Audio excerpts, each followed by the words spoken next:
Bueno, estamos en la clase 4 y la clase 4 la vamos a ir cada vez haciendo un poco más práctica. Estamos en la materia cómo orar la Biblia, ¿sí? Ya en el grupo algunos se están animando a orar la Biblia. Está el grupo de la escuela también, que hay hermanos de otros países y provincias que también están participando. Y realmente da gusto, ¿no? Da gusto, por lo menos a mí me hace bien saber que podemos orar la palabra del Señor. Y esto es necesario porque muchos creyentes leen la Biblia.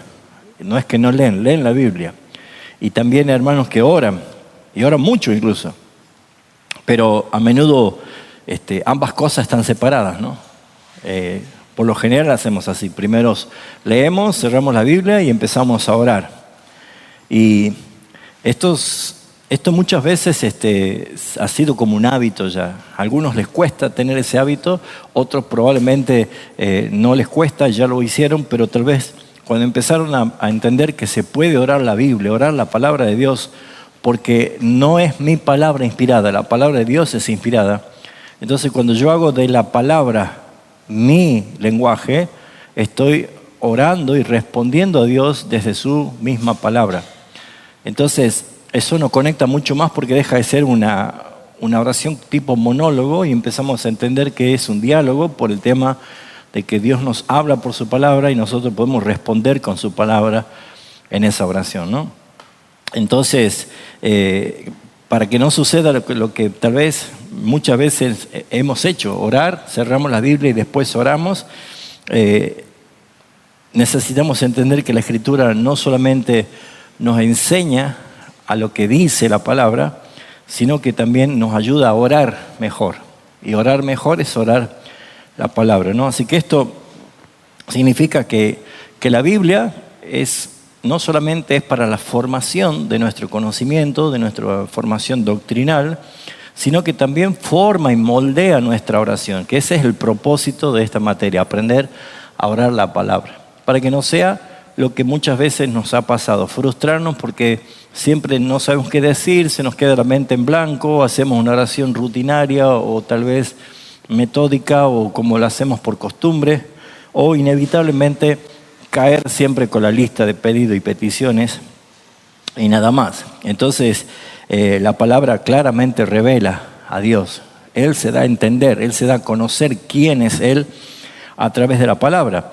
Y quiénes somos nosotros también nos revela la palabra, ¿sí? Cuál es nuestra condición, nuestra naturaleza.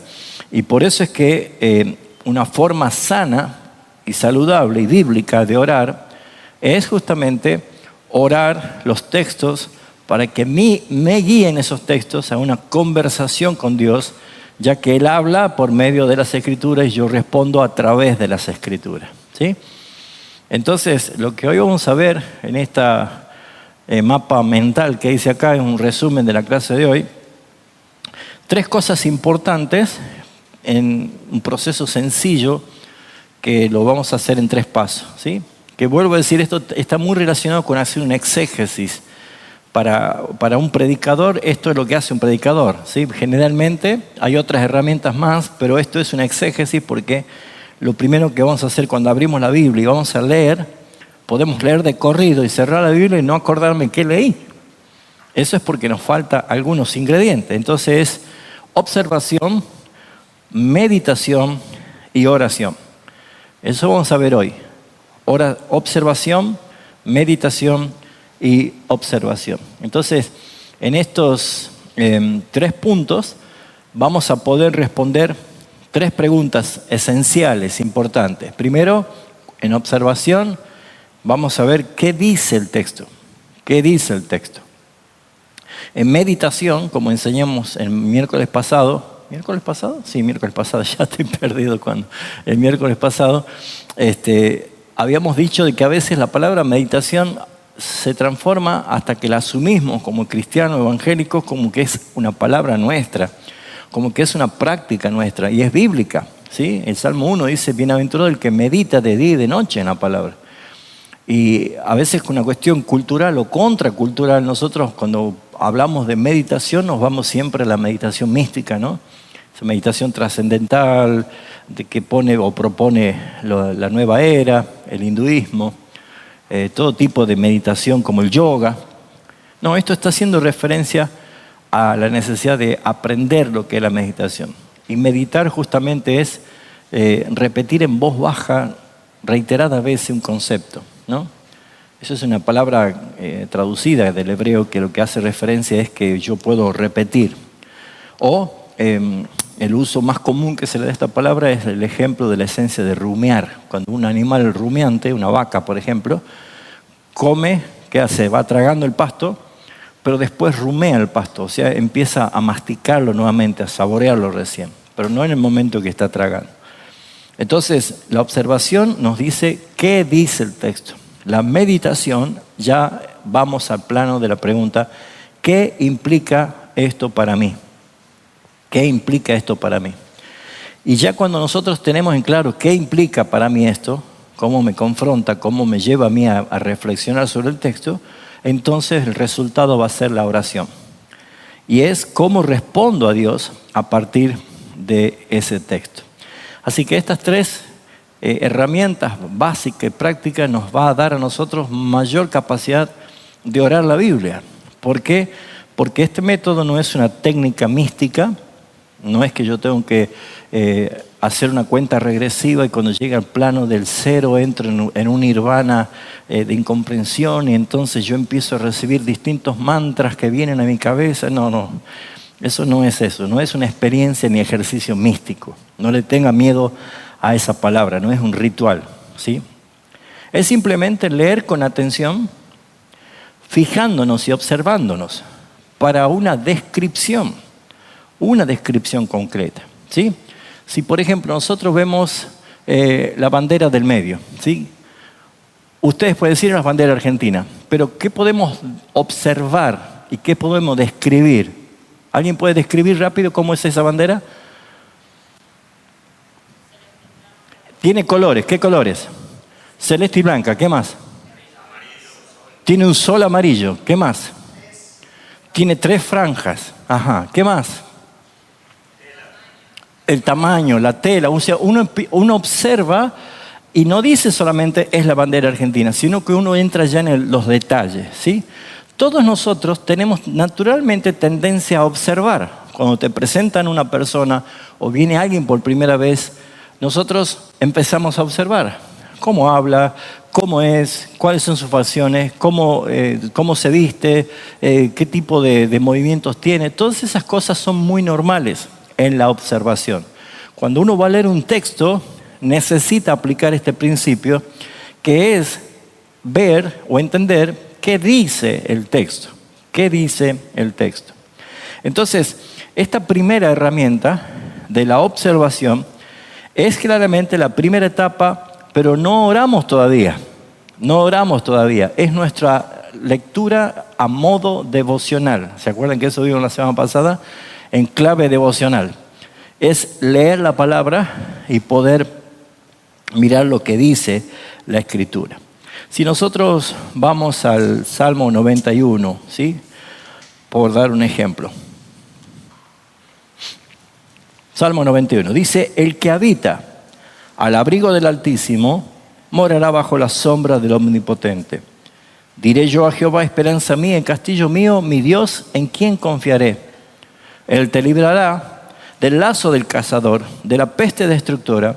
Con sus plumas te cubrirá y debajo de sus alas estarás seguro. Escudo y adarga es su verdad. No temerás en terror nocturno, ni saeta que vuele de día, ni pestilencia que ande en oscuridad, ni mortandad que en medio del día destruya. Hasta acá nomás, ¿sí? Nosotros tenemos del Salmo 91 una expresión textual, ¿sí? Una expresión textual en un género prosaico de tipo poesía, ¿sí? Yo tengo que ver acá en observaciones. Si yo tengo que observar estos primeros 6 versículos, ¿qué sacan ustedes de conclusión de qué dice el texto? ¿Qué es lo que le transmite a ustedes el texto? Protección. ¿Qué más? Seguridad, una posición, obediencia, esperanza. ¿Ok? bien, ya tenemos nosotros algunos ingredientes. Ya tenemos palabras sueltas. Ahora, ¿cómo armaríamos nosotros una idea de todos esos 6 versículos? O sea, si yo te preguntase a vos, ¿qué dice esos primeros 6 versículos? No quiero que me los repitas ni me los vuelvas a leer, sino ¿qué es lo que vos me decís? Bueno, estos 6 versículos dice esto, da a entender esto.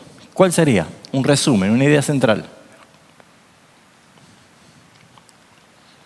el Señor es mi refugio, Él descansa mi confianza Ajá. de la adversidad y Él me otorga el poder para confiar. Bien, ¿sí? ¿Alguno tiene otra idea sobre eso más o menos?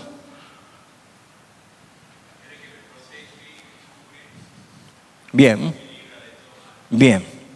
Siempre es bueno que ustedes respondan como que te están preguntando. Así es hacer una exégesis. Yo voy a responderme como si alguien me pregunta. Entonces siempre es bueno comenzar. Bueno, lo que entiendo es que este texto dice que si alguien necesita refugio o protección, yo puedo tener a Dios como mi refugio y no tener ningún temor porque bajo sus cuidados yo puedo estar seguro.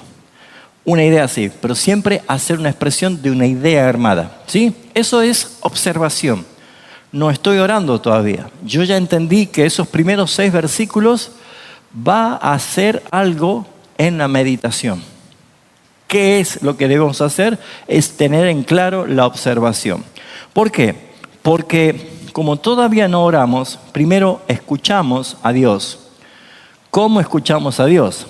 Leyendo su palabra. Cuando usted lee su palabra, escucha a Dios. Cuando usted lee su palabra, está escuchando a Dios. Cuando usted lee su palabra, está escuchando a Dios. Eso es para que no lea así por leer. ¿Alguna vez te dijeron algo y no prestaste atención y te olvidaste? Porque no prestaste atención. Entonces, cada vez que yo voy a leer la palabra, yo estoy escuchando a Dios. O sea que mi postura es, Dios me está diciendo que el que habita el abrigo del Altísimo va a morar bajo la sombra del Omnipotente. Entonces Dios está diciendo que yo puedo decir, tú eres mi esperanza, tú eres mi castillo y mi Dios en quien voy a confiar. Dios me está transmitiendo a mí que Él me va a librar del lazo del cazador de la peste destructora. ¿Lo pueden observar desde el plano que Dios me está hablando? Yo no estoy escuchando una voz, nadie está escuchando una voz. Pero cuando yo estoy leyendo la Biblia, yo estoy escuchando a Dios, porque es su palabra, no es su letra, es la palabra de Dios. Nosotros muchas veces confundimos de que no es la palabra de Dios porque no estoy escuchando audiblemente. No, es la palabra de Dios. Entonces, en estas observaciones, acá es donde nosotros buscamos entender el texto con más claridad. Y es lo que nosotros vemos aquí en ese cuadro. Observamos quién habla, qué afirma o qué se está afirmando en ese texto, qué palabras son centrales. Hemos concluido por lo general de que nos da seguridad, que podemos estar tranquilos. ¿Por qué? Porque hay un énfasis en lo que se está diciendo. ¿Qué relación se establece? ¿Cómo se comunican esos textos? ¿O qué promesa o qué declaraciones aparecen acá que me van a traer esa convicción?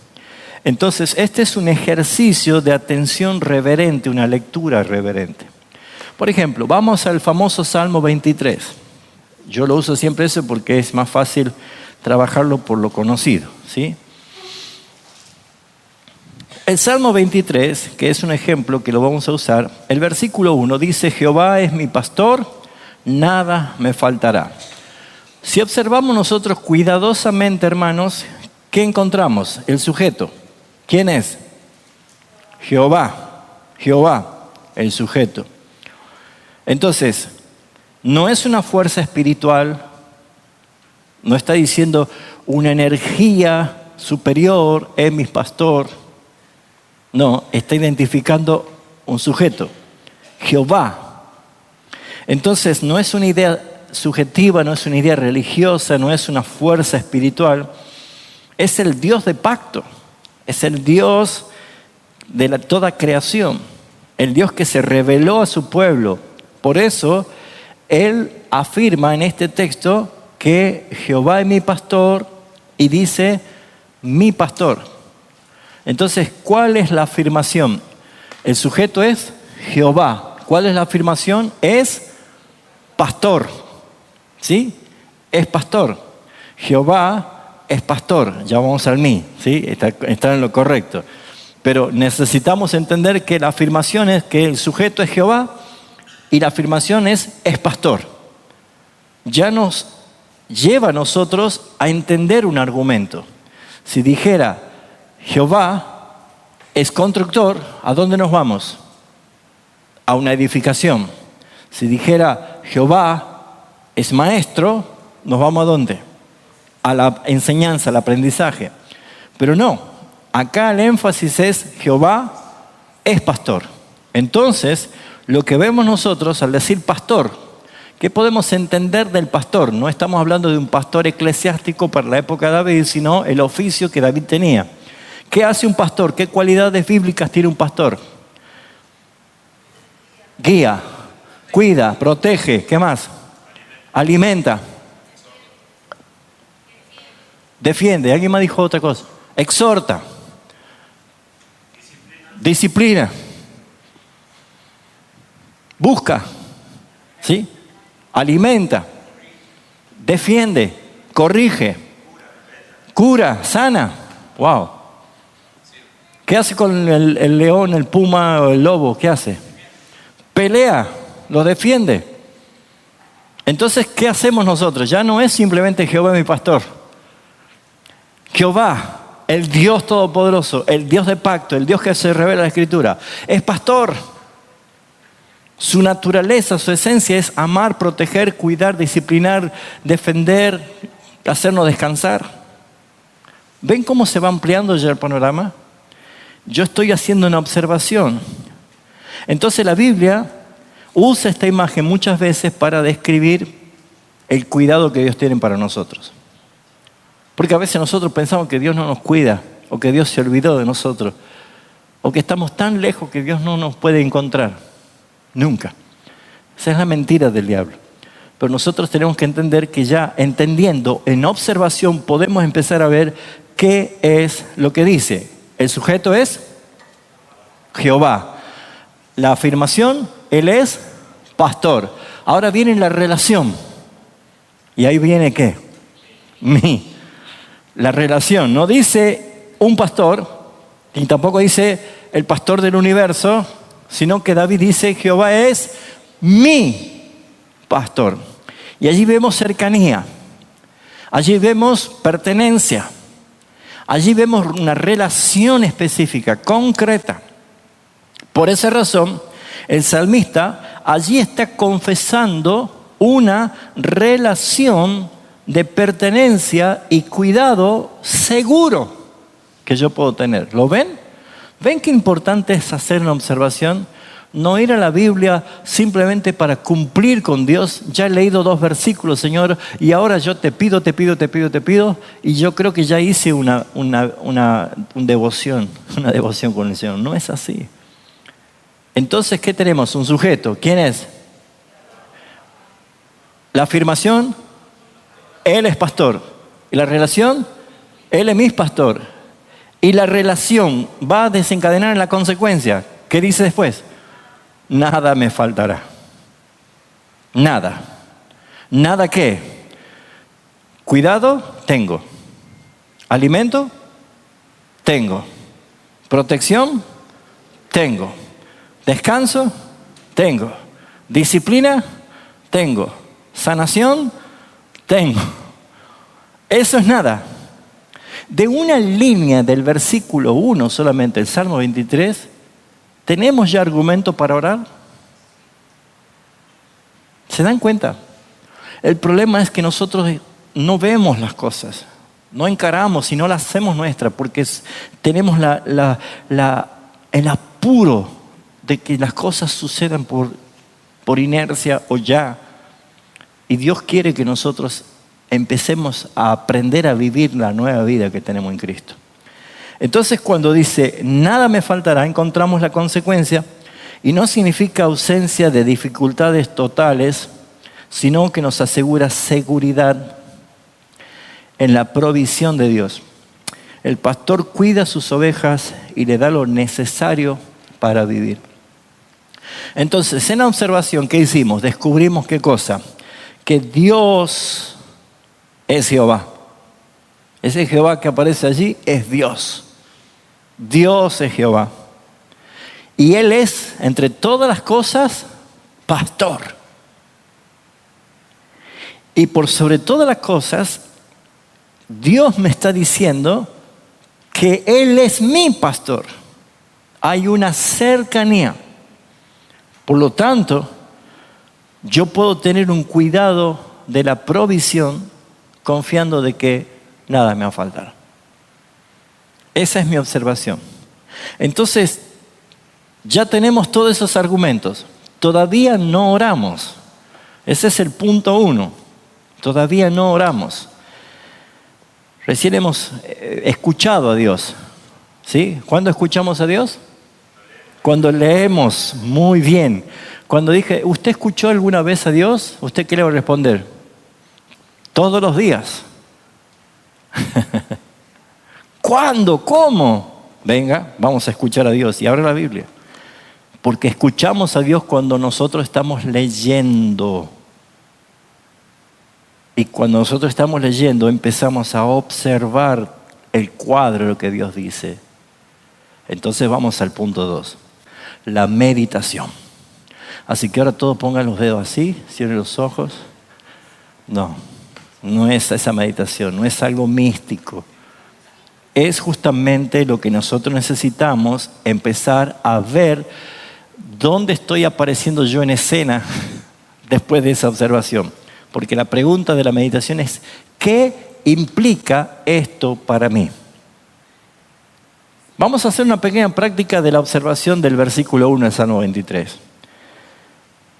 ¿Se ha sentido en este tiempo de su vida como que andaba solo y sin pastor?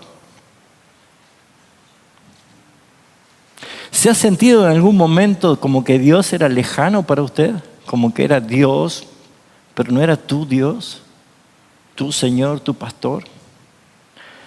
¿Se ha sentido en alguna vez en lo que va de este tiempo con miedo a perder cosas, con miedo a la soledad, con miedo a extraviarse, con miedo a no tener? ¿Se ha sentido así? Entonces, quiere decir que ya tenemos la observación del texto que Dios me acaba de hablar, de cómo Él se va a manifestar, y en la meditación yo empiezo a ver qué implica esto para mí. Ok, hagamos la ecuación. Si Dios es Jehová, Dios es mi Dios también. Entonces Jehová Dios es mi Dios también. ¿Sí? Es Dios. Yo lo puedo entender.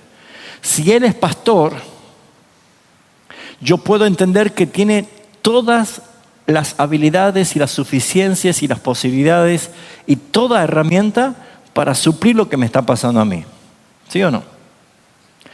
En la relación, si Él dice que Él es mi pastor, ¿qué me está diciendo? Que yo puedo confiar, que yo puedo abrir mi corazón, que yo puedo decir tengo hambre, que yo puedo decir tengo miedo, que yo puedo decir me siento amenazado por lobos, que yo puedo decir necesito descanso, Señor, porque Él es mi pastor.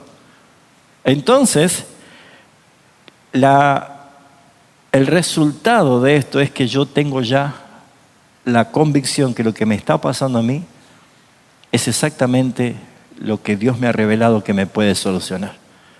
¿Se entendió?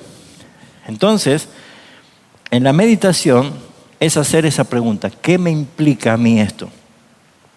Porque ahora el texto comienza ya a descender gradualmente, como si fuera que viene sobre una escalera. ¿Vio cuando uno echa agua en la escalera y empieza escalón por escalón? Empieza a descender de la mente al corazón. Porque según la Biblia dice, ¿quién conocerá el corazón del hombre? Yo, Jehová, que conozco el corazón, que escudriño los pensamientos. Soy yo el que conoce. Entonces Él baja con esta palabra que me ha dado desde la mente hacia el corazón. Entonces la meditación bíblica es vaciar la mente de mí mismo, no vaciar a la mente por vaciar la mente, pero sí con la intención de llenarla de la verdad de Dios.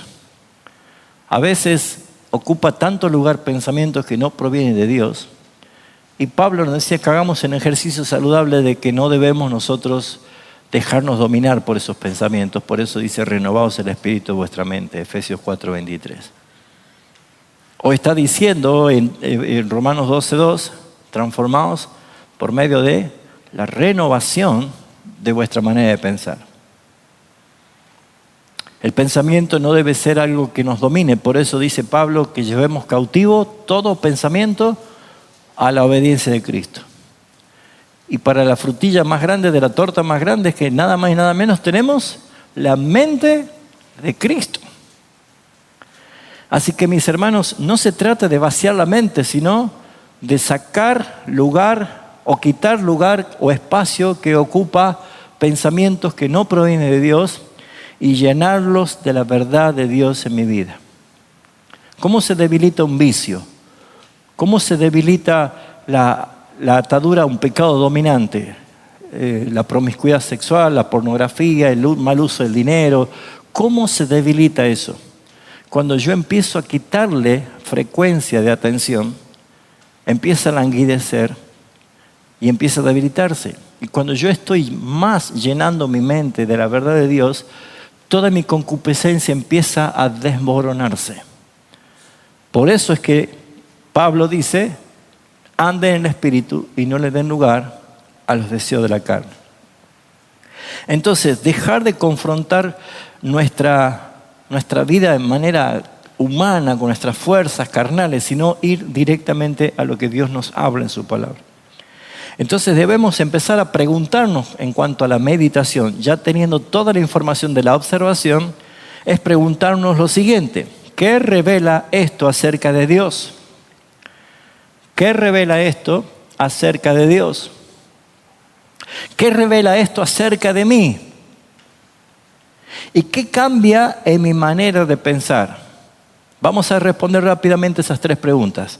Según el Salmo 23:1, solamente esa línea: Jehová es mi pastor, nada me faltará. Ya tenemos el argumento, el sujeto, la afirmación, la relación y la consecuencia. ¿Ya quedó claro eso? Bien, ahora vamos a meditar. ¿Qué revela esto acerca de Dios? ¿Qué le dice este texto? Meditemos, pensemos. ¿Qué le dice esto acerca de ese versículo 1? Bien, hay plenitud en Dios, que me invita ¿a qué? A participar, a descansar, a disfrutar de Él, a descomprimir, porque es muy amplio todo eso. ¿Qué otra cosa? ¿Qué te dice acerca de Dios el versículo 1? ¿Qué? Que es suficiente, que no necesito nada más. Allí lo tengo todo. ¿Qué otra cosa? Que es poderoso. ¿Poderoso para qué? Entonces todo, poderoso, o sea, poderoso en todo, para suplir todo. Ahora, la segunda pregunta es, ¿y qué revela esto acerca de mí? ¿Cómo estoy yo? Acuérdense, Él es Dios, Jehová es Dios, es pastor, es mi pastor y nada me falta. ¿Qué revela esto acerca de mí? ¿Que yo qué? Soy objeto de su cuidado. Que debo confiar plenamente, sabiendo eso. Que yo sí o sí dependo de Él, porque si no, ¿qué pasa? Que soy, ¿qué otra cosa puede uno argumentar? ¿Qué sería algo negativo? Que somos propensos ¿a qué? A caer, a descarriarnos, ¿a qué más? Más que recibir es buscarla. Nosotros, no hay quien busque a Dios, nuestra naturaleza no busca a Dios. Entonces luchamos y batallamos con una naturaleza caída. Somos propensos ¿a qué? A ir para atrás. Entonces cuando siempre nos preguntamos en la meditación, ¿qué implica esto para mí? ¿Se acuerda que yo les dije que debemos encontrar el SC, el enfoque de la condición caída? ¿Cuál es el problema que muestra acá?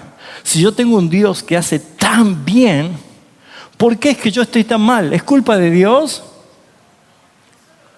Nosotros somos los que nos descarriamos. Todos nosotros nos descarriamos como oveja que huye del pastor. No buscamos. Queremos ser nuestros propios redentores. Queremos ser los superhéroes de la historia.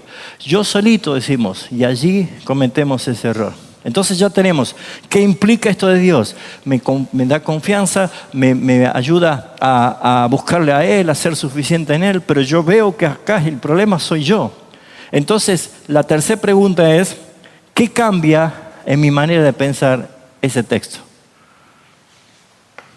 Pastor puede haber muchos. Que se presente con el nombre de Jehová, hay uno solo. Bien, Segundo, ser mi pastor es el presente en el cual afirma esto. Ovejas puede haber muchas, también. pero también dice Hola, hola. mi pastor. Ahí yo ya veo que Una- las ovejas son una oveja diferente Ajá. a cualquier otra oveja y él es un pastor diferente a cualquier otro pastor. Bien, perfecto. ¿Qué cambia en tu manera de pensar de lo que has visto? ¿Quién es Él y qué implicamos nosotros? ¿Qué cambia? ¿Qué debo qué? Debo humillarme, someterme, no apartarme, descansar. ¿Por qué? Porque yo debo cambiar mi manera de pensar de lo cuanto yo estaba haciendo antes, ahora debo buscar en Cristo la solución. Muy bien. Entonces, sigamos con el Salmo 23:1, ¿sí? Si Dios es pastor y yo soy oveja, estoy haciendo un análisis, ¿no? Si Dios es pastor y yo soy oveja, eso implica varias cosas. ¿Qué cosa necesita una oveja en relación con el pastor? Dependencia. ¿Qué más? ¿Identidad? Identidad, sí. Escuchar su voz. ¿Quién habló? Intimidad. ¿Qué pasa si la oveja se quiere ir siempre para el precipicio? Ajá, ¿y qué significa? Necesita disciplina. ¿Y la oveja se puede ir para cualquier lado como las cabras? No, ¿qué necesita entonces?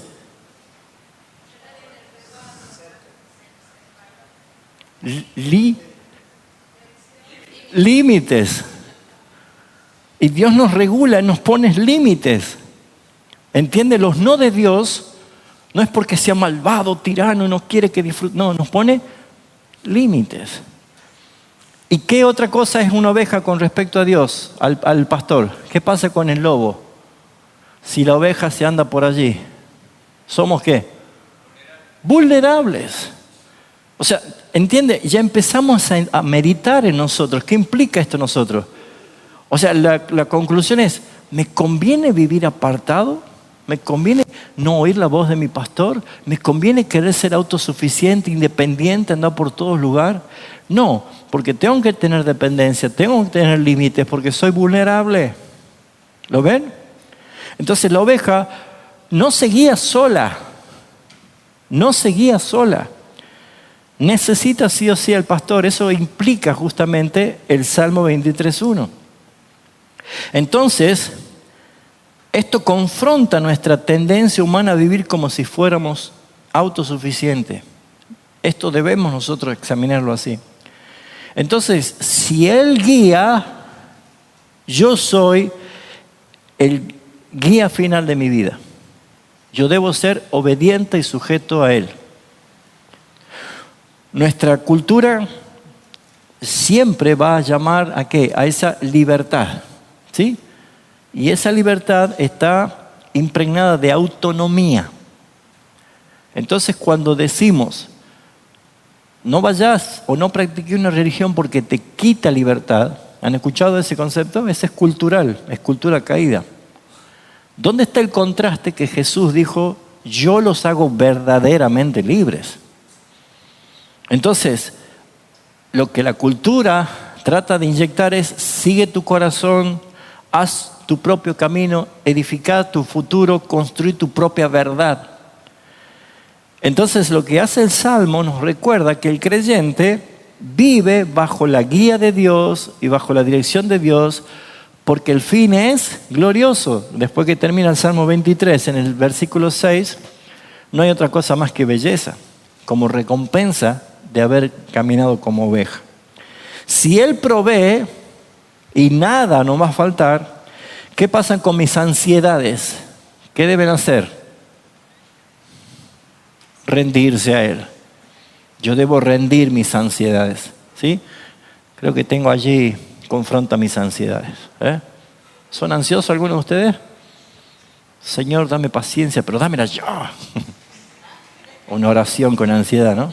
Dame paciencia, pero ya, Señor. No, mis hermanos. Confronta las ansiedades. ¿Por qué? Porque siempre tenemos que entender que Dios hace las cosas conforme a su decreto eterno, o sea, en sus tiempos. Siempre. Entonces, si Él provee, Él es el que nada me va a hacer faltar, según su voluntad. Mis ansiedades deben rendirse a Él. El nada me hace faltar o nada me faltará, confronta nuestros temores, hermanos. Lisa y llanamente confronta nuestros temores. Miedo al futuro, miedo a perder la seguridad, miedo al sufrimiento, ansiedad por controlar todo, que no se me vaya nada de la mano. Esa es ansiedad. ¿Y qué dijo Pablo? Por nada estéis afanosos, si no sean conocidas todas vuestras peticiones delante de Dios. Así que el texto no niega que va a haber dificultades, no niega que va a haber lobos rapaces, o que haya lugares donde no haya pastos, que no haya aguas, no niega eso, pero afirma que Dios nos cuida. Porque si dice el Salmo 23, dice, en lugares de delicados pastos me hará descansar y junto a aguas de reposo me pastoreará. ¿Quién encuentra los pastos verdes y quién encuentra esas aguas de reposo? No es la oveja, es Dios, es Cristo nuestro pastor. ¿Se dan cuenta? Entonces, si Él es mi pastor, no soy huérfano espiritual, tengo un dueño que me ama. Y Jesús lo pone mejor todavía. El buen pastor, su vida da por sus ovejas. ¡Wow! O sea, no puede haber orfandad espiritual, no se puede sentir huérfano, no se puede sentir solo. Eso es una mentira del diablo. Cada vez que usted como cristiano se siente solo, se siente deprimido, nadie me llama, nadie me manda un mensaje, hermano. Pero mire la cruz, mire su amor diario, cuántas cosas está en usted. El creyente no vive solo en el mundo porque su presencia está garantizada bajo el cuidado constante de nuestro pastor, nuestro Señor. Por lo tanto, la meditación revela 3 cosas fundamentales. Mi necesidad, identifique su necesidad, la suficiencia de Dios, lo que Él provee, y el puente entre ambas. O sea, ¿cómo conecto esto? Repito, meditar revela 3 cosas importantes. Mi necesidad, mi enfoque de condición caída, mi vulnerabilidad, mis ansiedades, mis miedos, mis luchas, mi soledad. ¿Cuántas cosas quieren llamarle? Si usted hace un culto a todo eso, usted está diciendo, Dios, no te necesito, yo quiero hacer de mi dolor mi religión. Ojo, cuidado con eso. Eso es un mal para que busque un bien. ¿Y cómo lo hacemos? En la suficiencia de Dios. ¿Qué dice Dios? Acuérdense que nosotros escuchamos a Dios cuando leemos su palabra. Entonces, cuando leemos, Él me está diciendo a mí, no tengas miedo, yo soy tu pastor. Yo te amo, yo te cuido, yo te alimento, te doy descanso, te protejo. Entonces, el puente entre ambas es justamente la oración. ¿Cómo conecto esto yo? Entonces, cuando estas verdades comienzan a afectarnos, ya la oración está lista para nacer naturalmente de nosotros. ¿Qué es lo que vamos a practicar? Tal vez con el versículo 1, después hacemos otros versículos, ¿sí?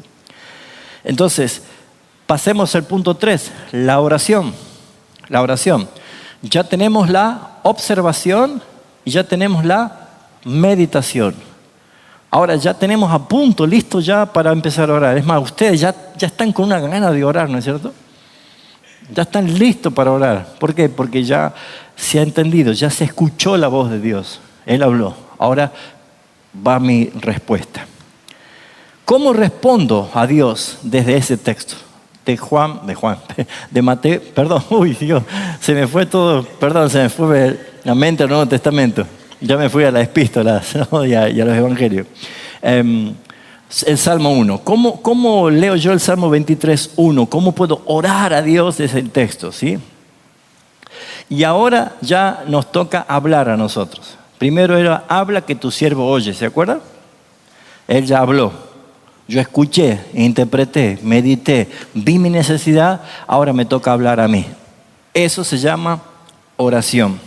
Entonces, cuando es hora de hablar con Dios, ya no sigas ideas vagas, improvisadas, emocionales, huecas, repetitivas. Ya tienes sustento tu palabra. Ya tu corazón se llenó de la misma palabra inspirada y ya hay argumento en tu corazón para expresarla en oración. Entonces ya no puedes hablar ese tipo de palabras, sino desde la palabra que acaba de mostrarnos el Señor. Ella nos mostró en ese solo renglón suficiente materia prima para orar. Entonces, esto genera distintas formas de oración, incluso de acuerdo a la emoción que está reinando en ese momento. Por ejemplo, una oración de adoración. ¿Cómo sería nuestra oración de adoración del versículo 1 del Salmo 23? Podría ser la siguiente.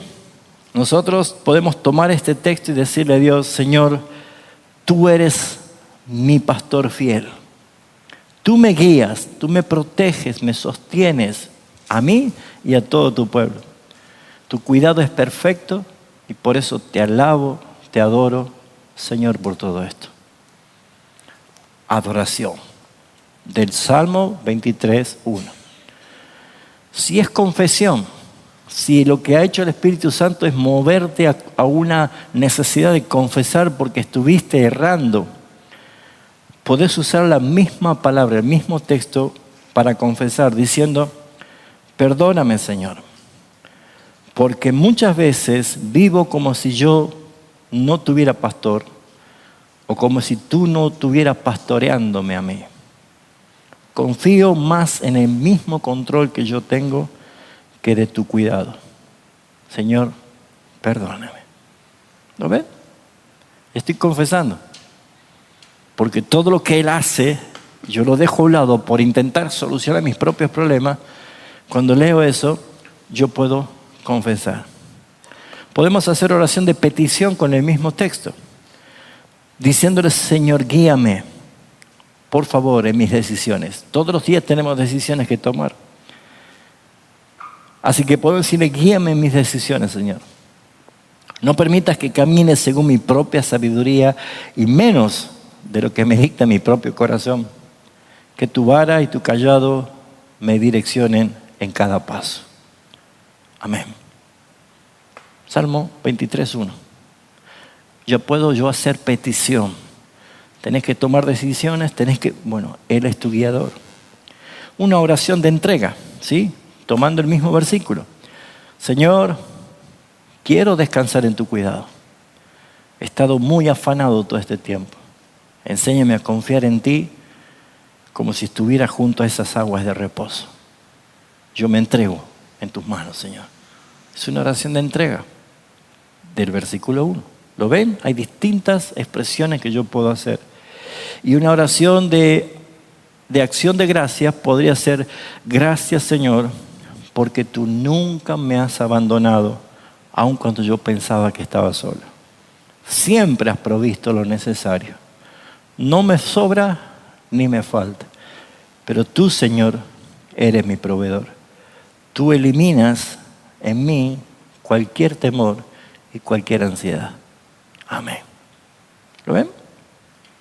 Ya tenemos nosotros de una sola línea distintos tipos de oraciones, porque ya entendí quién es Él, lo que Él hace, la relación que tienen conmigo y la consecuencia. Yo me vi vulnerable, me vi vacío, me vi autosuficiente, independiente, que cometo errores, entonces ya tengo argumentos para hacer. Amén. ¿Quieren que hagamos ejercicios? ¿Rápidos? ¿Se acuerda que tenemos narrativas, teníamos profecías, enseñanza de Jesús, epístolas? Vamos a ver rapidísimo, ¿sí? Por ejemplo, vamos a ir a una epístola. Ya saben que las epístolas son más bien para orar por la iglesia, por los hermanos, por la fe, por la confirmación doctrinal. Ok. Vamos a ver en segunda de Timoteo. Acá les voy a dar madera para que trabaje, ¿eh? Pueden juntarse, qué sé yo, 3 minutos, porque ustedes son inteligentes, sabios, rápidos, audaces, intrépidos, ¿eh?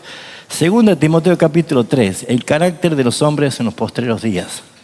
Del versículo 1 vamos a leer hasta el versículo...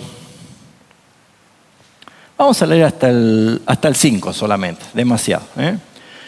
Y yo quiero que ustedes lean, o sea, ¿qué hay que hacer cuando leemos? Escuchamos a Dios hablar, ¿no? Dios a través de Pablo está hablando. Ahora yo leo, Dios está hablando. ¿Qué me está diciendo Dios? ¿Qué está hablando Dios? ¿Qué es lo que está diciendo? Ahí hacemos la observación.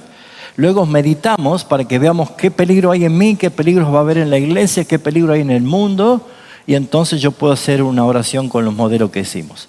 Lean 2 Timoteo 3, del 1 al 5. Si quieren lo leo yo y después trabajan.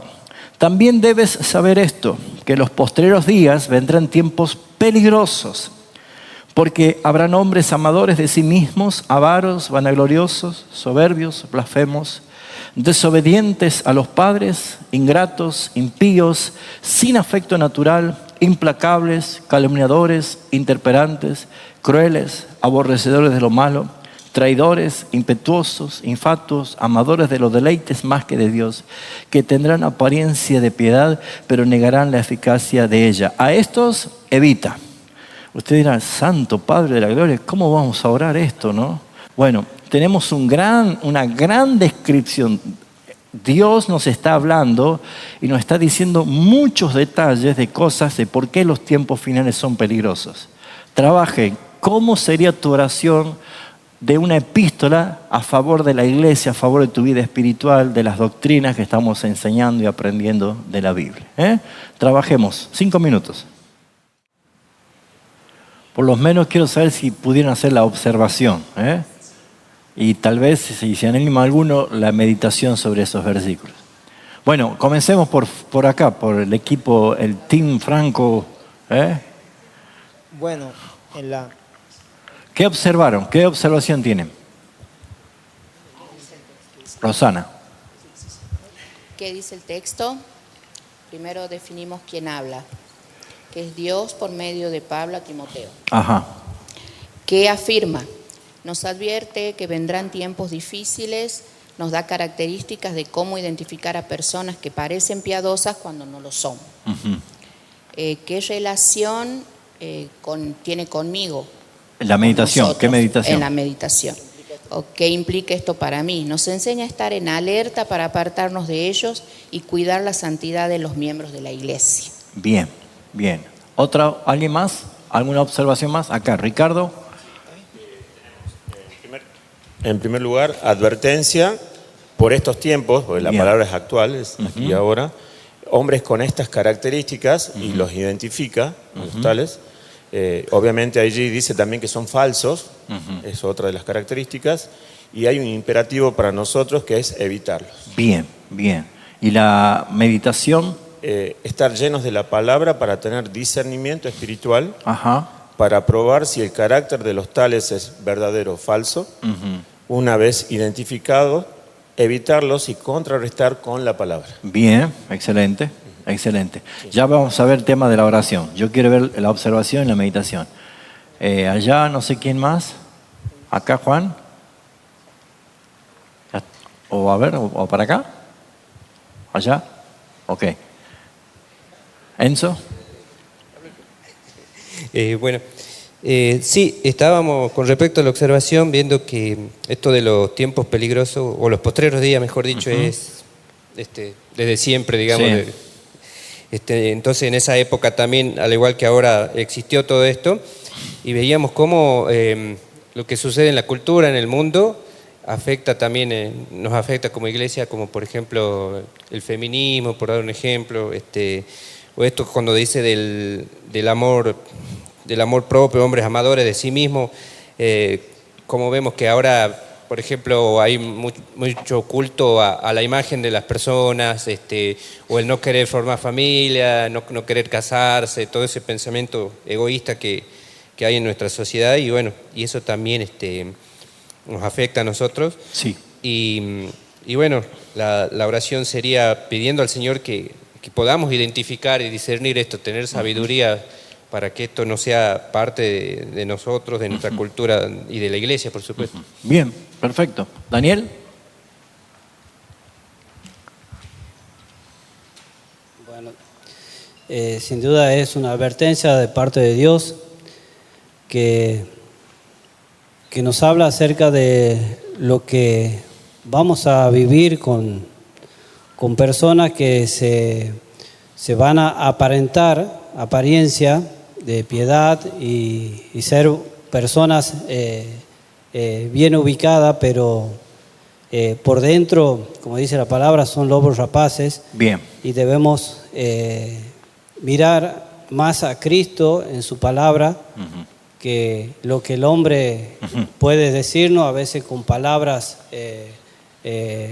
bonitas o que toca ¿cómo se llama? Las emociones, porque me ha pasado muchas veces que me hablaron así y era como que, ¿será cierto? Empezamos a dudar, Sí. pero vendrán tiempos, dice, Dios nos advierte estas cosas y creo que en el mundo hay, y yo he estado con muchas personas así, que hablan de esa manera, pero al estar mucho tiempo con esas personas, se ve que por dentro son, digamos, inmundos. Perfecto, perfecto. Sí, sí.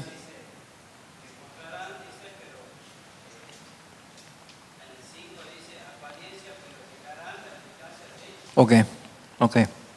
Gracias, Daniel.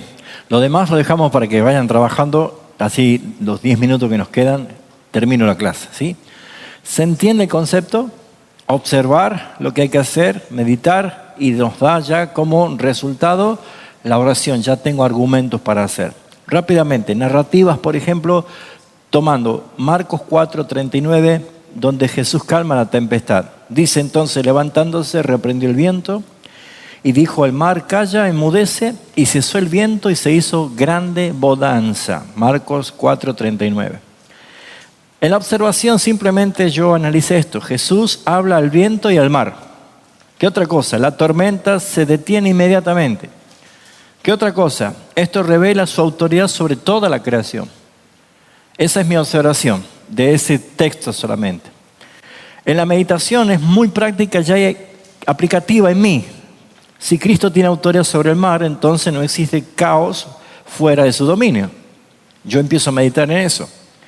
Las tormentas de mi vida tampoco están fuera de su control. ¿Lo ven? También me confronta. Muchas veces temo como si Dios no estuviera presente. Una oración de ese versículo podría ser así: Señor Jesús, tú gobiernas sobre toda la creación. Perdóname por tener como si yo estuviera solo. Dame esa fe necesaria para confiar en tu poder, incluso en medio de mis tempestades, para que haya paz en mi vida. Listo. Un texto, una reflexión, observación, meditación y la palabra. Otra enseñanza, Mateo 6:33, que Jesús dijo, mas buscad primeramente el reino de Dios y su justicia, y todas estas cosas os serán añadidas. En la observación aquí hay un mandato: buscar primeramente el reino de Dios. Y también hay una promesa: Dios proveerá lo que necesito. En mi meditación muchas veces invertimos el orden. Primero buscamos seguridad, buscamos éxito y buscamos comodidad. Y después a Dios. Y el reino queda siempre postergado. Eso es algo que decimos, si yo no puedo hacer esto, entonces me tienen que llevar a hacer un cambio. Entonces ahí va a desprender la oración. Y la oración puede ser: Padre, muchas veces mi corazón busca primero las cosas temporales. Reordena mis prioridades, Señor. Enséñame a buscar tu reino por encima de todo. Sobre ese versículo solamente. Por ejemplo, de Efesios 2, 8 y 9. Porque por gracia sois salvos por medio de la fe, y esto no de vosotros, pues es don de Dios. En observación, la salvación es por gracia, mediante la fe, no por obras, es un regalo de Dios. ¿Sí? Esa es la observación. Y la meditación es: esto confronta mi orgullo, la salvación no es un mérito mío, y naturalmente debo aceptar un regalo que proviene de Dios. Entonces mi oración sobre Efesios puedo hacerla: Señor, gracias porque mi salvación no depende de mis obras, sino de tu gracia. Líbrame del orgullo espiritual, Señor, y ayúdame a vivir siempre en gratitud. ¿Se dan cuenta? Estoy tomando textos para llevarlos a una comprensión. Y ya voy cerrando. Lo que este método produce en la vida cristiana es esencial. ¿Por qué? Porque cuando practicamos de esta forma de leer y orar, comienzan a suceder cosas interesantes. Primero, la oración se vuelve bíblica. Ya empiezo a orar la Biblia. Ya no es algo que puedo decirle que se me ocurre o caer en las repeticiones. Ya vuelve mi oración más bíblica. Entonces, en lugar de orar solo por lo que sentimos o lo que necesitamos siempre, aprendemos a orar lo que Dios ya me ha revelado. Él me habló y yo le respondo. Otra cosa es que la lectura deja de ser superficial. Ya no es el almanaque detrás de la puerta que me dice cuál es la lectura de hoy, nada más simplemente para cumplir. Ya no es superficial. Ya no leemos solo para terminar un capítulo. Ahora sabemos que leer es escuchar a Dios. Dios quiere hablarte. Dios quiere hablarte, entonces es por la palabra, es escuchar a Dios. Tercero, transforma el corazón. La palabra transforma mi corazón. Por eso es que la Escritura comienza a confrontar, el primer mazazo, el primer choque, consolar cuando ve en mí que hay heridas, corregir y guiarme. Por eso es que necesitamos nosotros ver estos impactos que produce. También la comunión con Dios se profundiza. La oración deja de ser repetitiva, se vuelve una respuesta viva a la voz de Dios hacia mi propia vida. Así que, mis hermanos, lo que acabamos de ver en la clase de hoy, para terminar, es de la Biblia o del texto a la oración.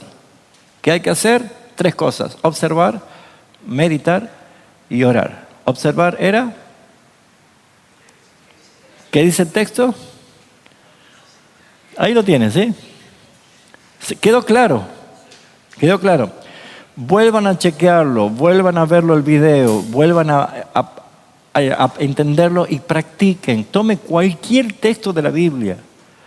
Pablo dice algo que es real: toda la Escritura es inspirada por Dios, nada se desecha. Todo tiene esto. Entonces yo aplico esas 3 herramientas, voy a orar la Biblia. Entonces yo puedo inducir mi estado a la oración, sí, porque yo sé también que yo tengo texto bíblico de situaciones que me están pasando a mí. Yo puedo buscarla. Buscar consuelo, buscar dirección, buscar guía, buscar perdón. Ya hay eso en la palabra. Pero si no, con mi lectura yo escucho lo que Dios me dice. Entonces a mí me lleva a orar Dios su palabra. Si permanecéis en mí y mis palabras permanecen en vosotros, pidan todo lo que quieran y será hecho. Porque no es mi palabra, es su palabra. Amén. Preguntas, comentarios sobre la clase. Bueno, próximo miércoles seguimos avanzando con la segunda parte del capítulo 4. ¿Sí? Oramos y nos vamos. Te damos gracias, Padre. Gracias por ser tú nuestro pastor, Señor Jesús. Gracias por cuidar nuestras vidas. Gracias porque tú siempre nos guías en cada momento. Nos socorres cuando estamos mal, nos buscas cuando estamos perdidos. No hay duda que nos alimentas y también, Señor, entendemos de que debemos ser obedientes a ti. Gracias, Padre. Gracias por este tiempo. Rogamos que tú, Señor, seas bendiciendo el resto del día. En el nombre de Jesús. Amén. Que el Señor les bendiga, hermanos. Muchas gracias por todo. Nos vemos el domingo.